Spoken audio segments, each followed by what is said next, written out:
Dear viewers, नमस्कार, सत श्री अकाल। आज हम आपके लिए फ्यूचर कंटिन्यूस टेंस लेके आए हैं। पिछली वीडियो में हमने आपको पास्ट कंटिन्यूस टेंस सिखाया था। फ्यूचर कंटिन्यूस की बारी है। अब आज हम आपको फ्यूचर कंटिन्यूस टेंस बताएंगे, सिखाएंगे। फ्यूचर कंटिन्यूस भविष्य में फ्यूचर में जो जारी होगा समय, उसके बारे में पहचान।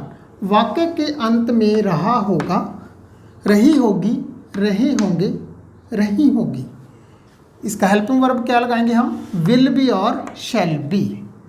सिंपल जो इसका मेथड है, सब्जेक्ट, उसके बाद हेल्पिंग वर्ब की फर्स्ट फॉर्म आईएनजी और ऑब्जेक्ट लगा देना है। वह गीत गा रहा होगा। वह गीत गा रहा होगा तो हम सेंटेंस बना रहे हैं। वह की इंग्लिश ही के साथ क्या लगेगा? Will be. He will be गाने की सिंग और आईएनजी लगा दिया। He will be singing. अब हमने जो मेथड है उसको देखते रहना है। सब्जेक्ट लगा दिया ही, हेल्पिंग वर्ब लगा दिया विल बी, फर्स्ट फॉर्म सिंग और उसके साथ जोड़ दिया आईएनजी। लास्ट में क्या रह गया? ऑब्जेक्ट रह गया। He will be singing song. अब इसका नेगेटिव जो मेथड है वो बताते हैं। पहले सब्जेक्ट। अब ध्यान रखना है, क्या ध्यान रखना है कि विल भी जो हेल्पिंग वर्ब था, शैल बी। अब नॉट है। पहले हम जो भी सेंटेंसेस यूज़ करते थे, जो भी टेंस बनाए थे आपने, उसमें हेल्पिंग वर्ब के बाद नॉट लगाया था। लेकिन इस टेंस में सब्जेक्ट के बाद हेल्पिंग वर्ब जो है, हेल्पिंग वर्ब के बीच में नॉट लगाया है।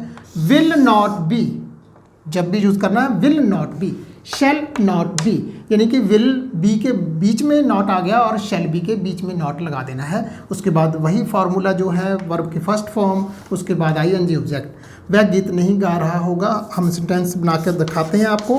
He will not be singing song. He will not be singing song. अब इंटेरोगेटिव सेंटेंस जो है उसमें क्या करना है, हमने जो हेल्पिंग वर्ब पहले लगाते थे उसका सिर्फ विल और शैल बाहर निकालना है और बी वहीं पड़ा रहेगा। विल और शैल पहले लगा दिया, फिर सब्जेक्ट, फिर बी वर्ब की फर्स्ट फॉर्म, उसके साथ आईएनजी जोड़ दिया और ऑब्जेक्ट। क्या वह गीत गा रहा होगा? क्या वह गीत गा रहा होगा? वह के साथ हम क्या लगाते थे? Will be. अब सिर्फ विल आगे आएगा।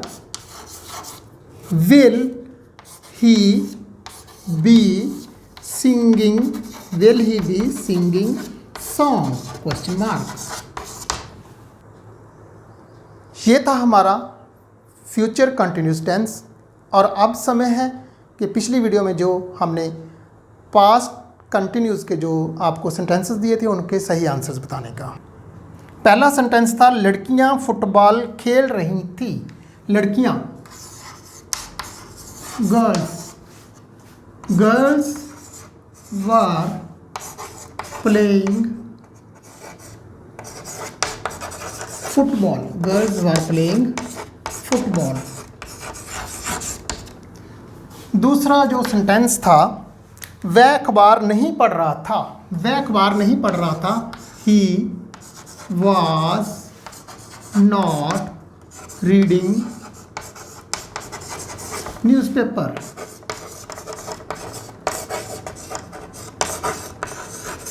वह अखबार नहीं पढ़ रहा था। तीसरा जो वाक्य था, क्या तुम रो रहे थे? क्या तुम रो रहे थे? अब तुम की इंग्लिश यू के साथ क्या लगेगा? वर। लेकिन वर कहाँ लगेगा? पहले। Were you weeping? Were you weeping? क्या तुम रो रहे थे? पीछे क्वेश्चन मार्क। और जो फोर्थ सेंटेंस था वो था, लड़के नदी में नहा रहे थे। अब लड़कों की English boys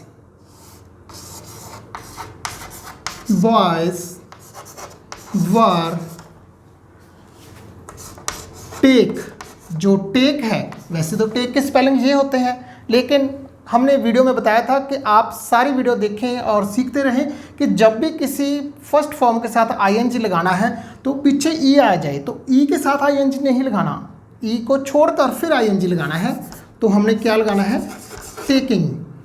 boys were taking bath in the river.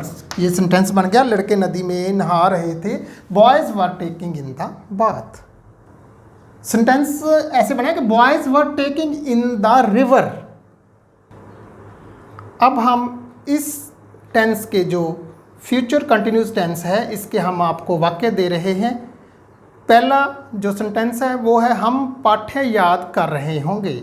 अमर पुस्तक नहीं पढ़ रहा होगा। क्या तुम मलोट जा रहे होगी। बच्चे खेल रहे होंगे। पाठ्य की लेसन याद करना, लर्न। पुस्तक बुक, पढ़ना रीड, जाना गो, खेलना प्ले। आपने इन सेंटेंसेस को बना लेना है, तैयार कर लेना है, और नेक्स्ट वीडियो में हम इसके सही आंसर्स बताएंगे। आपसे रिक्वेस्ट करते हैं कि अगर आप हमारी इस वीडियो को फेसबुक पे देख रहे हैं तो प्लीज़ लाइक करें और शेयर करें। अगर इसको यूट्यूब चैनल पे देख रहे हैं तो इसको सब्सक्राइब करें, आगे शेयर करें। और हमने आपकी आसानी के लिए इंग्लिश की कुछ बुक्स डिस्क्रिप्शन में डाल रखी हैं। अगर आप और इंग्लिश सीखना चाहते हैं, आसानी से इंग्लिश सीखना चाहते हैं, तो आप वहाँ से वो परचेज़ कर सकते हैं। और अब बारी है आपसे विदा लेने की। मिलते हैं फिर नेक्स्ट वीडियो।